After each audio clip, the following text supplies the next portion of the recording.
Joining us now is Dr. Meghann Ribbens. Meghann, welcome to Power Hour. Thanks for having me, Alex. All right, so the reason I'm bringing you on today is because I've wanted for a while to have a show about oil, and particularly about the science of oil, the chemistry of oil, actually understanding how it works. Because we talk about oil, most people have some idea what it looks like. And we know from the show that it's used for this as this incredibly dense source of energy. And then it's also synthesized into all of these petroleum products. And yet, most people, unless you've really studied the issue a lot, unless you're a professional scientist who's studied this material, have no idea how that happens. We know it involves human ingenuity, but we don't know how necessarily. I mean, I know a bit, but I study it for a living. And you and I have talked about it, and you've taught me quite a bit about it. So I thought we'd bring you here to teach the audience. How does that sound? That sounds wonderful. Always, Meghann, as you will see, is very enthusiastic about science, which is always a pleasure. All right, so let's It's just hard say, not to be. yeah, well, from what you hear, all these complaints about, oh, there aren't enough women in science and technology. So apparently, uh, it is hard to get people interested in science. Well, that's actually a good question. Why don't we just talk about that for a second? Why do you think it's so hard for people to get interested in science and technology, and then within that, uh, women? Um, I have a hard time answering that question because really I can only speak for myself, and I'm obviously very interested in science and technology. And the truth is, in my my sort of limited purview, about half the people in my department were women, and very well-rounded people in general. I know there's sort of this stereotype when it comes to scientists, and it really couldn't be further from the truth if you were to sort of look at the demographics of the people I worked with. I will say that scientists don't always make the best storytellers, which is really too bad because there are so many instances of scientific phenomena that really are amazing stories. And the truth is that fossil fuels is one of the most amazing stories, and plastics too. But again, not everyone who is good at investigating is also good at turning a good yarn, if you will. Does that answer your question? Well, actually, it's a perfect segue to the fascinating story of fossil fuels. So you have the opportunity to rectify the ineptitude at storytelling of the scientific profession, and tell us where do you start in the story of fossil fuels? Well, I should probably say a little bit about my background. So I got my bachelor's degree in biochemistry and then my PhD in molecular biology. So so what I was trained to do was really look at life at its most fundamental elements, the chemistry of it, and how that sort of, synergistically brought us to these amazing creatures that we are. So it helps. It's very helpful in that respect to understand, you know, where oil comes from and what it looks like, and through a biochemist, I see like how powerful these molecules are. So here's an example. So we talk about, my dissertation research was on microbial fuel cells or bacterial batteries. And what became very clear to me early on was that everything living is a battery in the sense that to live, we need to take things that have a high potential energy and convert it into something with a low potential energy. And on the way, we use, sort of the in-between to power everything we do. And does that give you kind of a good start? Well, that gives a good start, but then explain that because most people aren't, even familiar with those basic physics or have forgotten them. So, what exactly is a battery, and what happens with the high potential energy and the low potential energy? Well, that's a good question. So my context is chemical batteries and biological batteries, and in both cases, you start with not all molecules are created equal. It's probably self-evident. some have a lot of energy sort of packed in them. And, if you ever want to look at, the sort of chemical formulation and kind of take a guess at how much energy it has, it's helpful to keep the following in mind. Anything with carbons and hydrogens in it, and indeed the more you have, the more energy there tends to be. CH bonds and CC bonds tend to have huge amounts of energy packed into them. Now, in order to sort of harness that energy, you need to do redox reactions. And I know that somewhere in your audience, at least one person's eyes are glazing over. To be fair, everyone I've ever taught has trouble with redox reactions. The point really is that you break these high energy bonds and replace them with low energy bonds. One of the easiest ways to do that is with oxygen. So if you break a bond between carbon and hydrogen and replace them with oxygen, so you'd be making water and carbon dioxide, for example, you've gone from high energy bonds to low energy bonds. Now, the first law of thermodynamics is that matter and energy are neither created or destroyed; they're just converted. So if you're going from high energy bonds to low energy bonds, there's some energy missing there, right? And it's usually kicked off in the form of heat, which we then harness, and electricity, which we then harness to live or power stuff.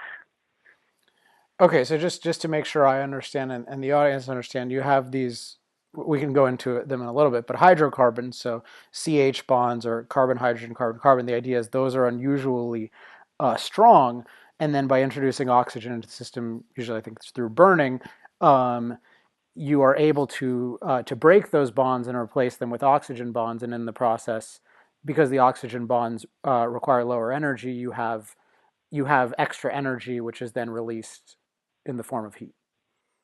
Yeah, perfect. Now, the nice thing about what makes batteries and living things kind of special is that it sort of breaks the whole burning process into two steps. One is where you're breaking these bonds, and then you move the electrons and the protons through the battery, through a circuit, and they meet up on the other side to form these lower energy bonds. Whereas when you burn them, those electrons move pretty instantaneously, and what you're really capitalizing on is all the heat produced. Does that make sense?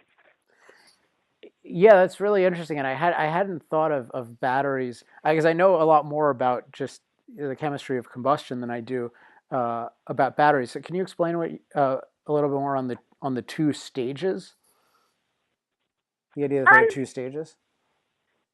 Yeah, I mean, it's easier for me to speak in terms of the batteries I researched, which had bacteria sort of catalyzing this reaction. But, essentially what they would do is they would take the high energy bonds in their sugar that they ate and break them down. And, they sort of rip the electrons off of these sugars and pass them down this sort of cool chemical chain to make ATP.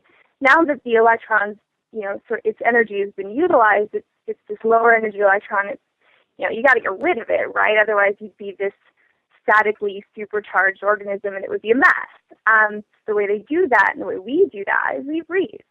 We dump these low energy electrons that we've used up onto oxygen. Except, my bacteria is pretty special in that they need not use oxygen to breathe, to get rid of these electrons. They can use, among other things, solid rock, like rust. So they literally dump their electrons onto the anode of the one half of the battery, and then the electrons flow, because they're still relatively high energy. They flow through, from the cathode through a resistor like a light bulb, if that's what you want to turn on, the anode to the cathode, where they then meet up with oxygen and go on their merry way. That was a really lengthy explanation, but was it sort of coherent?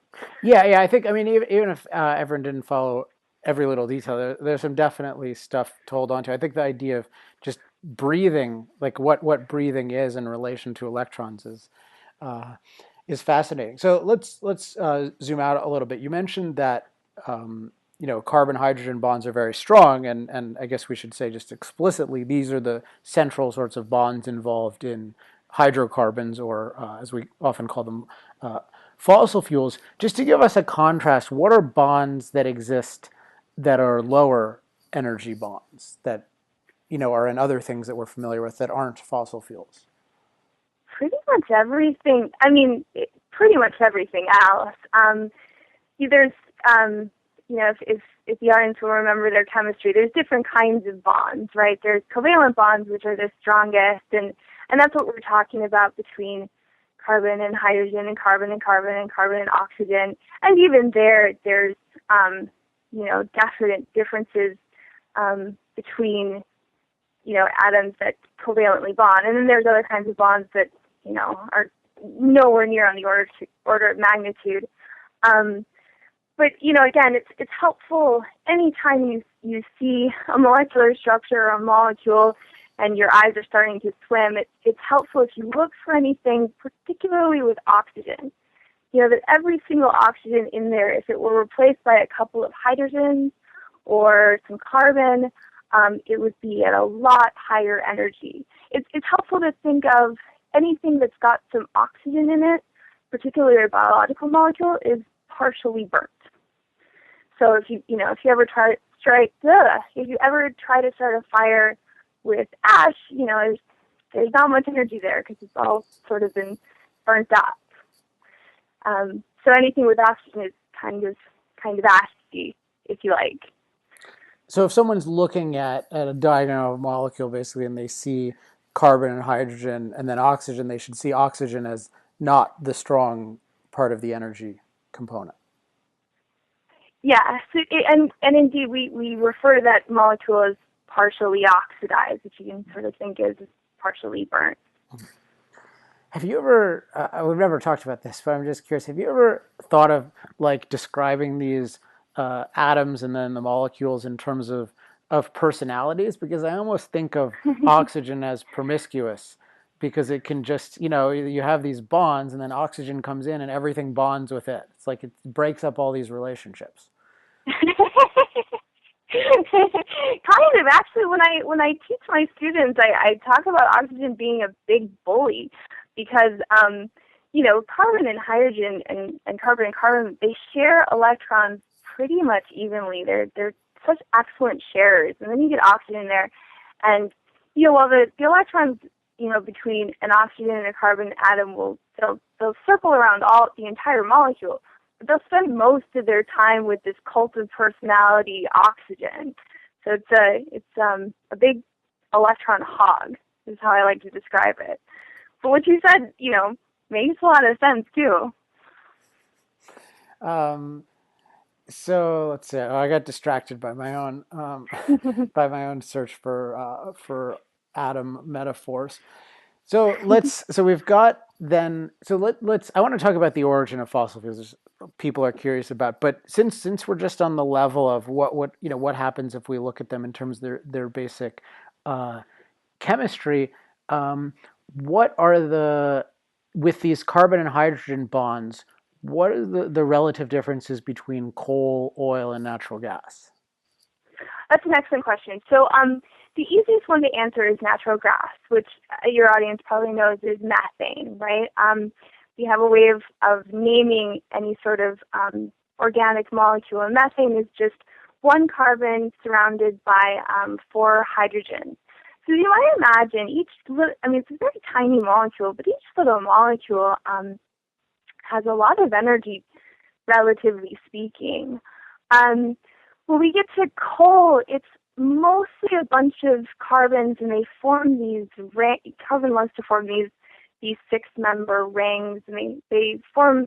There's lots of pictures online. They form these really elaborate carbon structures. Part of the problem there is that, coal is pretty energy dense, but there's this great Wikipedia article that sort of lists a bunch of different substances in their energy density, you'll see that coal is not on the level of gasoline, for example. And part of that has to do with the fact that those rings, because carbon's such a great sharer, right? They share electrons so well, they don't need quite as many as they would otherwise.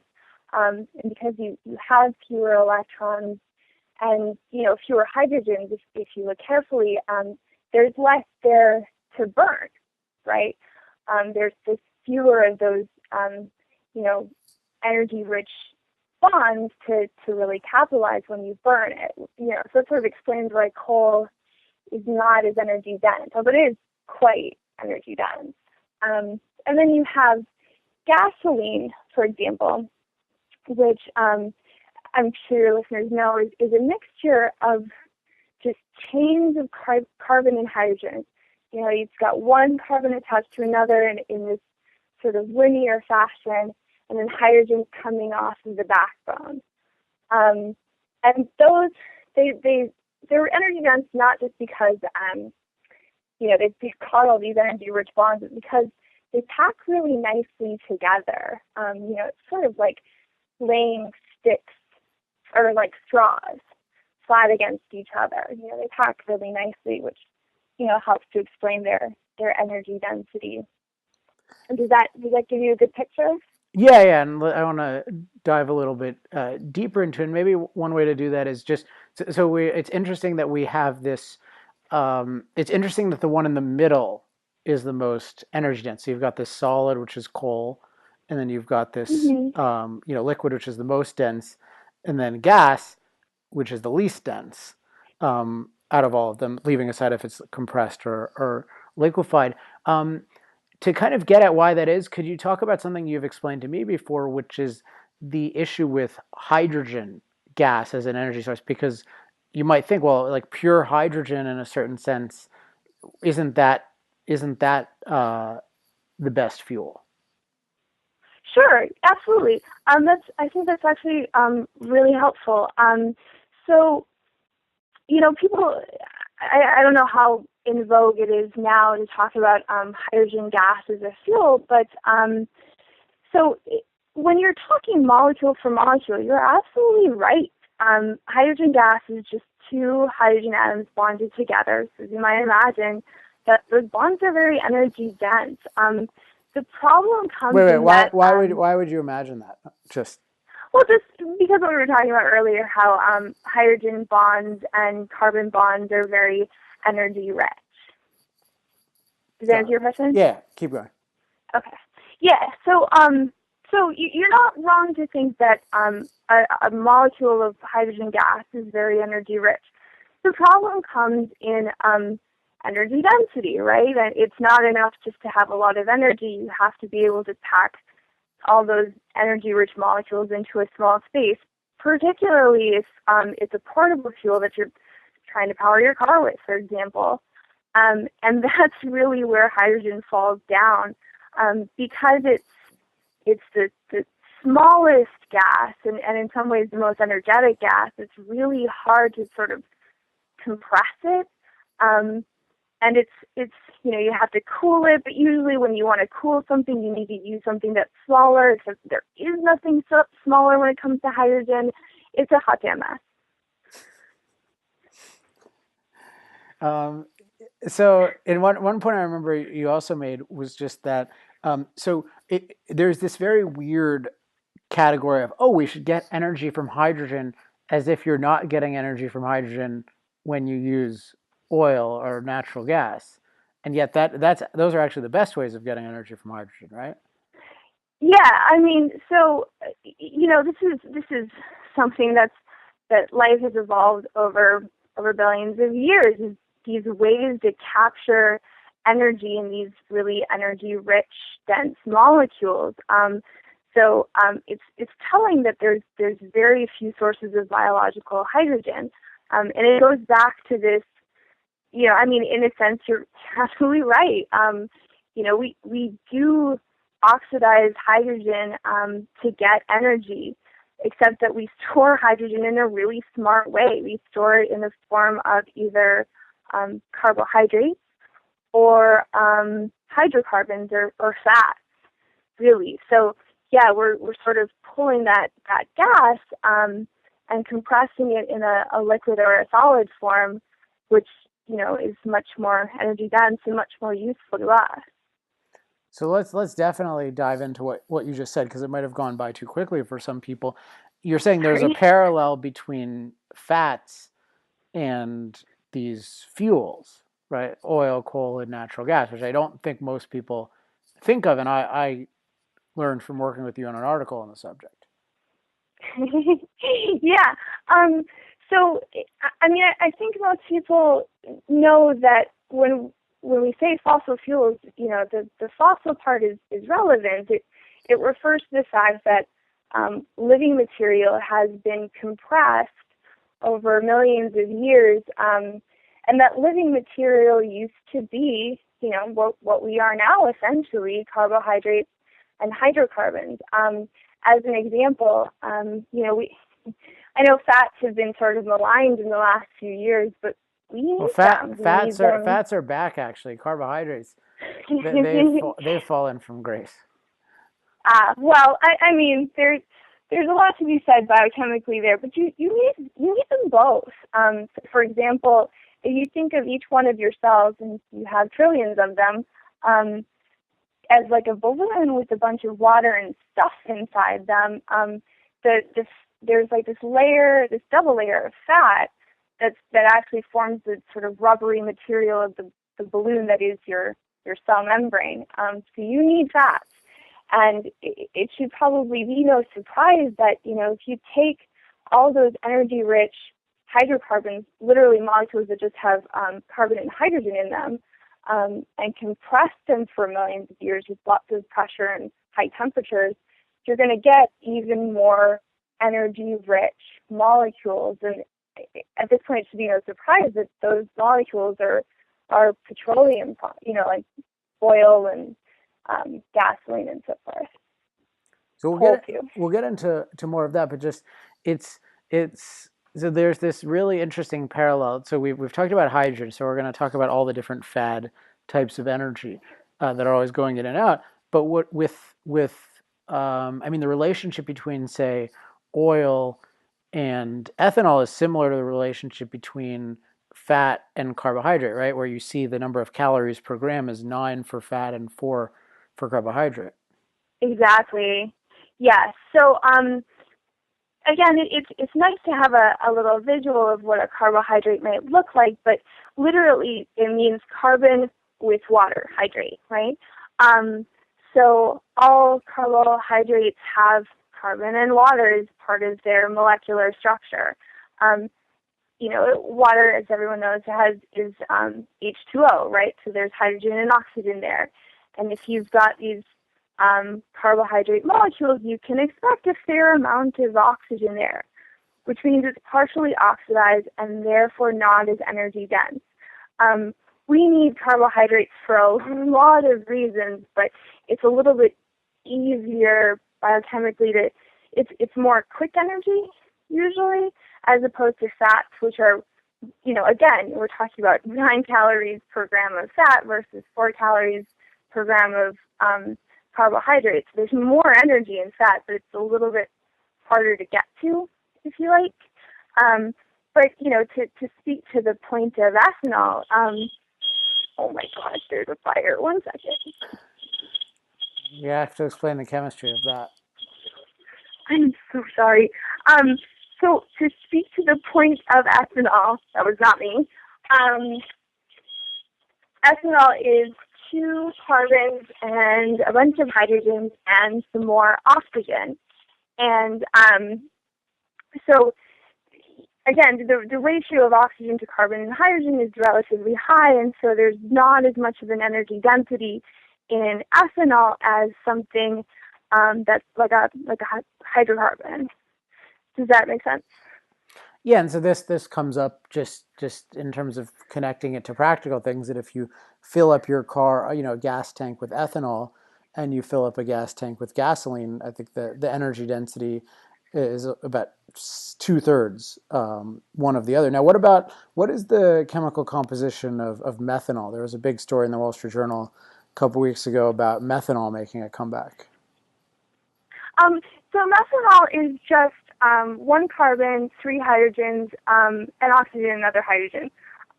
So there, the ratio of oxygen to carbon and hydrogen is even higher. So molecule to molecule, there's more oxidation and less energy. Now, that's not the whole story, right? I mean, again, we have to talk about energy density. So how much can you compress these, not so energy dense molecules? You may in fact get ahead. So I can't remember what the density of ethanol is. It's pretty close to ethanol, but Yeah, it's half of you're running gasoline. into the same problem. And indeed, if methane, if natural gas were a little bit easier to compress, that would definitely be the way to go. Yeah, I mean, if you just compress, I mean, if it's still in gas form though, they still have those ridiculous sized trunks full of them. The whole Orange County cab fleet has now converted to it, and they're like borderline go karts because they need to be pretty light because you're dealing with pretty low energy density. And at one Yeah. time I got driven home and the guy's complaining about how he used to have uh, Crown Victoria, and he could fill that up at the same interval that he filled his current car, but that he could Oh drive around no. in comfort, in this very comfortable car instead of this moving like sort of half Jeep, half go kart that he was driving, all in the name of the planet. Uh, yeah, I mean, yeah, there there are some pretty macro consequences to using even slightly less than optimal molecules. I like that. I like that sentence. Macro consequences using slightly less than optimal, but it's true. I mean, there are macro consequences to doing anything even a tiny bit less optimally. Eric Dennis always will just point out that a 1% increase in growth rate over 50 years means a completely different country, and Oh yeah. foregoing that means foregoing a completely different country. Yeah, yeah, and yeah. I mean, it's for one thing, it's strange to me that anyone would regard fuels of any kind as unnatural. I mean, we're talking about compressed plants that we're putting into our cars. This doesn't get a lot more natural than that. But there's there's a lot of parallels to be made between we're very concerned about the kinds of fuels we put in our bodies. We were just talking about how fats are in vogue now, but carbohydrates are out for whatever reason. Um, I think the fuels we put we use to power our lives should at least deserve as much attention and careful consideration. Yeah, and appreciation for the ones that people all over the world choose. I mean, they have good reasons for choosing them, and if we're going to use different ones, it should be because they're surpassed, not because they're deemed politically incorrect. Yeah, yeah, absolutely.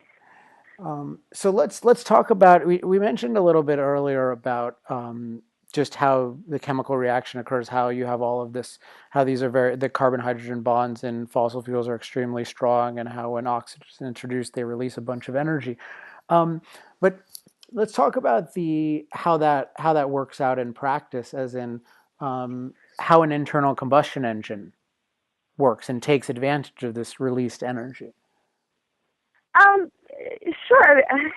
I don't know how technical you want to get, but if we're talking about one that uses gasoline, for example, so you fill your tank up, right, and it's this liquid.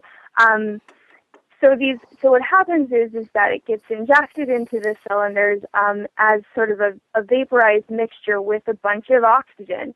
Um, that alone is not enough to cause ignition usually because gasoline is so stable at room temperature. So that's where your spark plug comes in. It causes a little ignition. So what happens then is that the oxygen trades places with the hydrogen and the carbon in these molecules in gasoline. So they sort of break up into water and CO2. So you're getting a lot of heat, which is sort of perpetuating this explosion. controlled explosion. But you're also getting a lot more molecules, right? That the oxygen's kind of free because it's everywhere. But you've converted this one huge hydrocarbon molecule into a bunch of little water and carbon dioxide molecules, and that, for anyone who loves the laws of the laws of physics, this is the Newton's second law of entropy, right? Things go from a state of order to disorder. You've got one big complicated molecule, now you've got a bunch of little molecules, and the universe is happy. So that's where you're getting some of that energy in addition to all the heat that's being released. Okay, now in terms of what is that heat doing? Because what we ultimately have is we have this fuel, and then we're using it to generate heat, and then that heat is becoming mechanical energy and ultimately motion. So how does that next part of it work? Oh yeah, sure. So right, you have this heat which is expanding this gas and all of these new molecules. Okay, but that's really important, right? That it's expanding. Yeah, thank you, Alex. So the gas expands, which causes the piston to move up the cylinder, which causes the flywheel to move, and ultimately the wheels to turn. So, sorry, to complete the story, that's what happens. Yeah, is this, at least in my understanding, this is, most people don't remember much from chemistry class, but most of us remember the equation PV equals nRT in terms of, the relationship between temperature and pressure. Isn't that one of the main things that's at work here? Yeah. So if you change the pressure, right, the P, you've got and you're adding more. So if you're increasing the pressure, right, one of two things has to happen. Either the temperature goes up, or you have to expand to sort of release the pressure. Something's got to give. Is sort of the long and the short of it. So, you have this expanding gas. The temperature is going up because it's combusting. So to relieve the pressure, the whole volume changes to lift up the piston in the cylinder. Mm-hmm. Does that answer your question? Yes, and just to elaborate a little bit, this is one of the coolest things that ever happened in history in terms of being able to take the capacity to generate heat and turn it into the capacity to generate motion, because we've been able to generate heat a lot longer than we've been able to generate motion in terms of machines using heat. I guess I'm not sure what you're asking for. Well, I just want to highlight for people that this is essentially what the steam engine solved, but just in terms of because imagine we just had this fuel. Imagine people figured out how to drill for oil and how to refine it into a fuel that burns, but we didn't have this kind of engine. It's just that there's two components to the achievement. One is figuring out, like, getting the fuel, and the other is converting the fuel into motion. Yeah, so the steam engine is a good sort of counterexample. There, you were just heating up water, and which takes a lot of energy. And once it goes from liquid to gas, it's expanding its volume hugely, which is why you can have things turning and going. When we moved to an even more, but the water wasn't being combusted; it was just being expanded. So there's an added bonus there when you actually combust an energy-rich fuel, and that's you get heat as a byproduct rather than having to input it, which is sort of perpetuates the reaction, which is nice. And you get all these new molecules being formed, which increases your entropy, which is also really nice. It's a far superior way to have an internal combustion engine.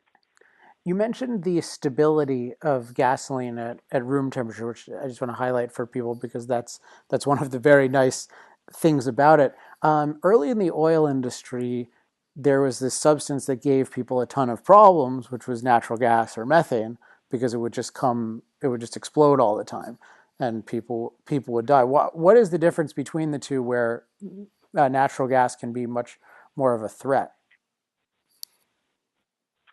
Well, I mean, a lot of it's simply the fact that it's a gas and it's hard to contain a gas. So there tends to be leakage, and those, it's in a sense it's nice that those molecules are so energy rich. On the other hand, should they spontaneously combust, in real trouble. To answer your question, a lot of it has to do with the nature of the fact that it's a gas. There's certainly more to it, and we're quickly reaching the depths of my knowledge of organic chemistry. But when molecules are bigger, they tend to go from gas to liquid, and then from liquid to solid. So when a molecule is bigger, you usually have to, all other things being equal, you usually have to put in a lot more energy to get that initial combustion. Now, once it starts, if it's generating heat, it'll metastasize. It'll perpetuate itself. But getting over that initial hurdle takes more. Got it. I want to go back to batteries, which I know you know a lot about. So we mentioned the continuum of energy density, so different things having more energy per unit of mass and volume. Where do and if you look at those charts, you see that batteries fit into a spot that's surprisingly low, given how much hype there is about batteries. Why are batteries so much less energy dense than even wood? Well, a lot of it has to do with the fact that, in a sense, batteries work a lot like any sort of chemical combustion. When you're moving electrons from a high energy or high voltage potential chemical to a lower one, that's where you're capitalizing on the energy. Part of the thing with batteries is that you have to carry your oxidant with you. So whereas when we combust, we've got all this oxygen kind of all over the place, so we don't need to bring tanks of O2 with us in order to have a combustion reaction. But when you're moving electrons from one half of the battery to the other, that other is a sort of I don't want to say a dead weight, but if you could just have that other half with you all the time, it would definitely help.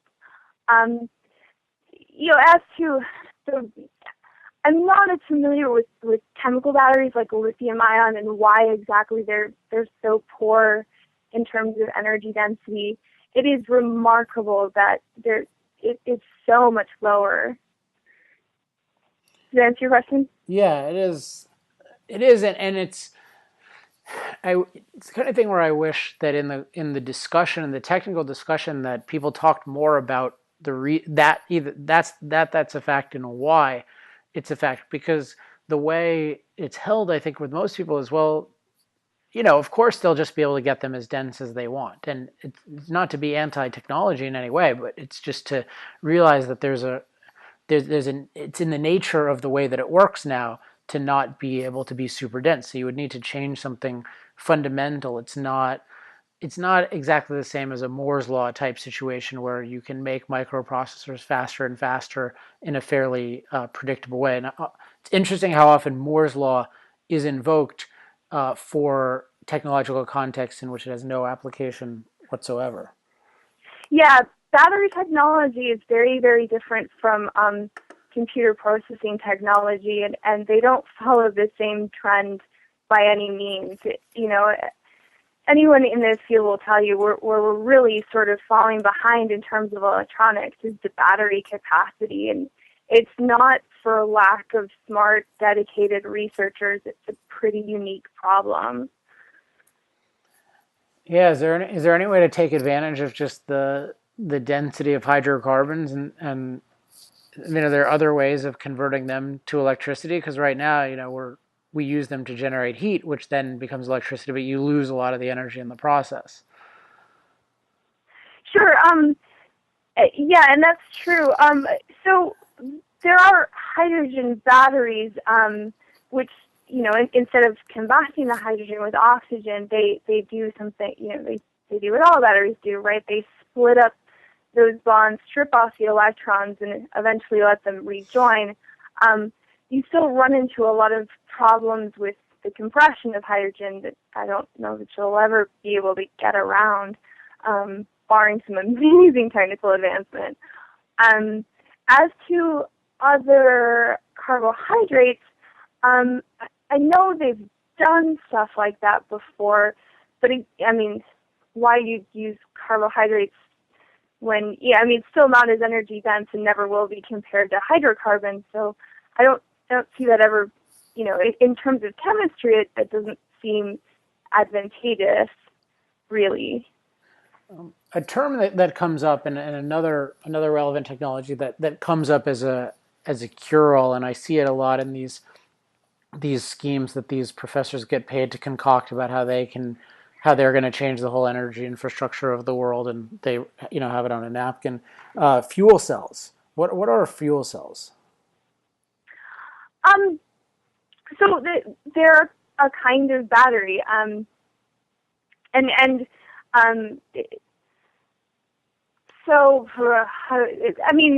to me, they don't really seem all that much different from any other kind of battery. Why they have a different name, I'm honestly not sure. But so you can put any kind of fuel you want as long in the anode side of it, as long as you have some way to catalyze the switching of the bonds, if you will. But they still have that same problem of energy density that any other battery has. Mm-hmm. Are there advantages? Just so I've seen, as you mentioned, there are different kinds of fuels. I remember at an oil show or some oil and gas show talking to some people who were dealing with natural gas fuel cells, and they made some argument for why these are better in remote locations. They're not. Are there advantages like that because they're not? You're not burning the gas, or at least not in the usual sense. Well, so I guess the advantage would be that we talked about how when you're combusting a fuel, what you're really capitalizing on is the heat and the expansion of a gas that results from that heat that is then converted into mechanical energy. With batteries and fuel cells, you're going directly from chemical to electrical energy. In that sense, it tends, if what you want is electricity, say to power a phone or a computer, that's more efficient than going from chemical to mechanical to electrical, because you're always going to have, even with the most efficient system, you're always going to have some loss converting from one kind of energy to another. But that's, in my mind, that's not as important as the overall power you can get from something, in which case, fossil fuels are, they still beat out everything but nuclear hands down. Mm-hmm. Now, we've talked a couple of times about how in the basic reaction involved here in terms of combusting this stuff, that it releases H2O and, of course, the alleged devil gas, CO2. So and of course, there are many strong opinions that this is the end of humanity if we don't stop doing it. What's been the evolution of your thinking on the issue? I'm just curious. I've never asked you this, but on from the time you encountered it to the present.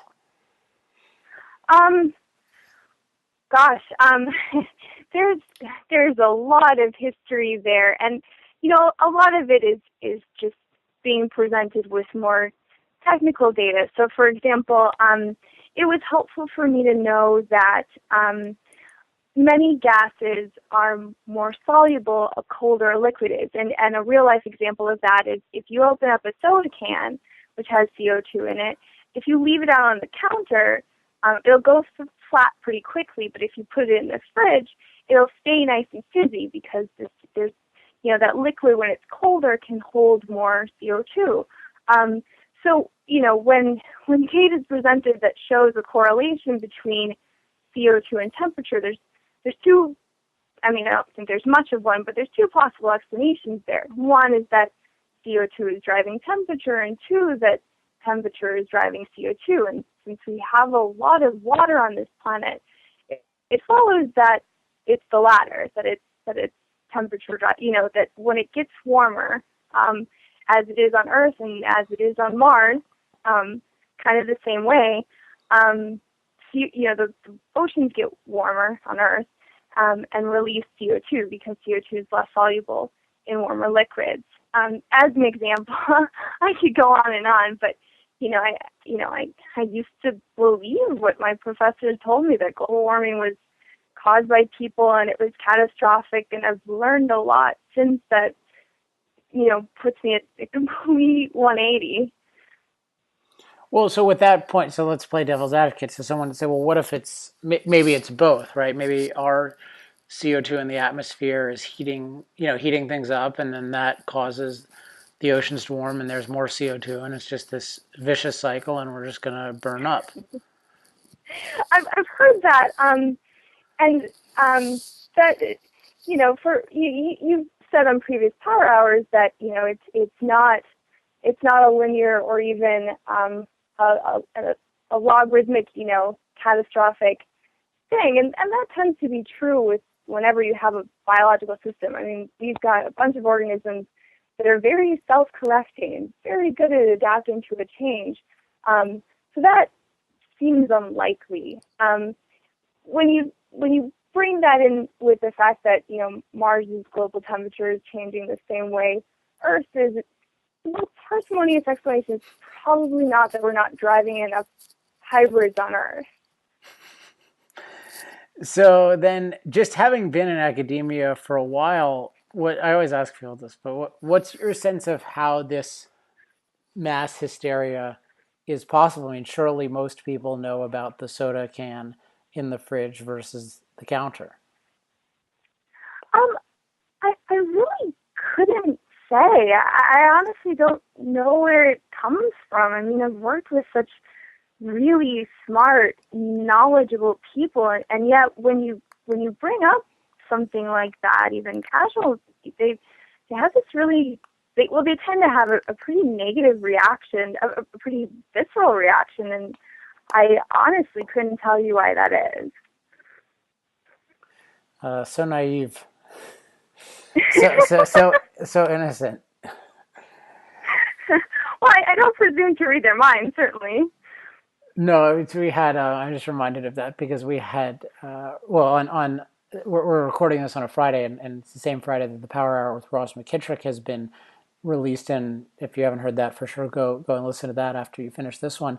And Ross McKittrick is one of the two main people who debunked the hockey stick, and he's just He's been treated so badly by the most irrational people, and he's so smart, and yet he's so gracious and sweet about like how he describes people, and I'm that doesn't describe my personality.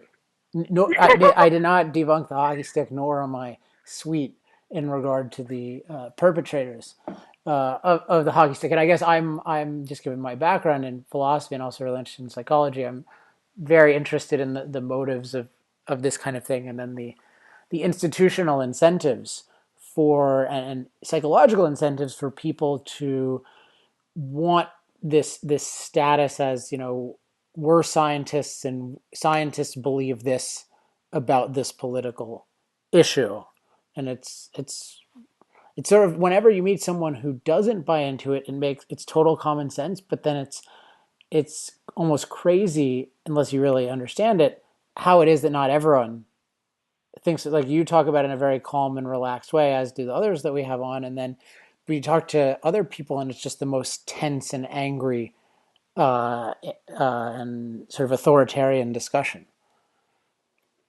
Yeah, I mean, normally, all of my colleagues are so wonderful about, if it doesn't make sense to you, you don't owe it to anybody to believe it.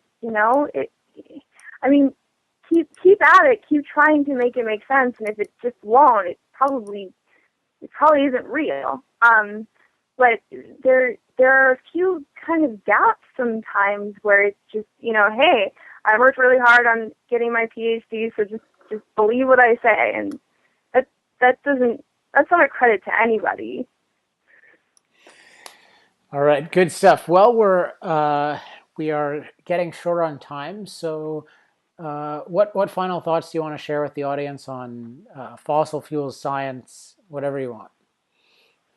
Oh yeah, well, actually, right now so your audience probably knows a lot about polymers and plastics, which has Oh, to we didn't relate talk to about that. Well, yeah, actually, let's talk about that for a second. I mean, it's my show. yeah. I can make it as long as I want. Excellent. Well, so plastics. The short version is that you take short, usually little hydrocarbons or sometimes carbohydrates, and you link them together in these long chains. Poly means many polymers, right?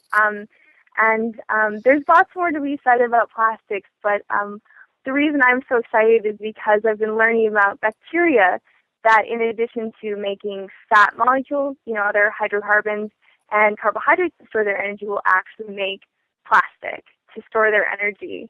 And there are some companies out there that are capitalizing on this to make more plastics for us. Wow, and for us, more plastics is good news. Yeah, yeah, yeah, and for like the 3D printer makers of the world. Uh, yeah, unfortunately, their plastic is outlawed in certain forms in certain cities. Like I was in Berkeley recently, and no plastic bags allowed.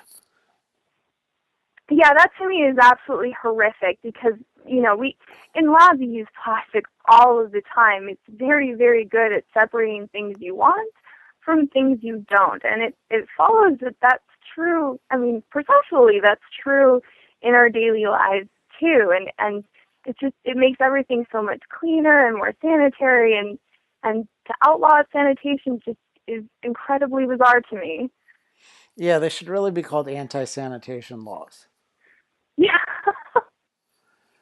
Um, Oh, that's so true. Oh, gross.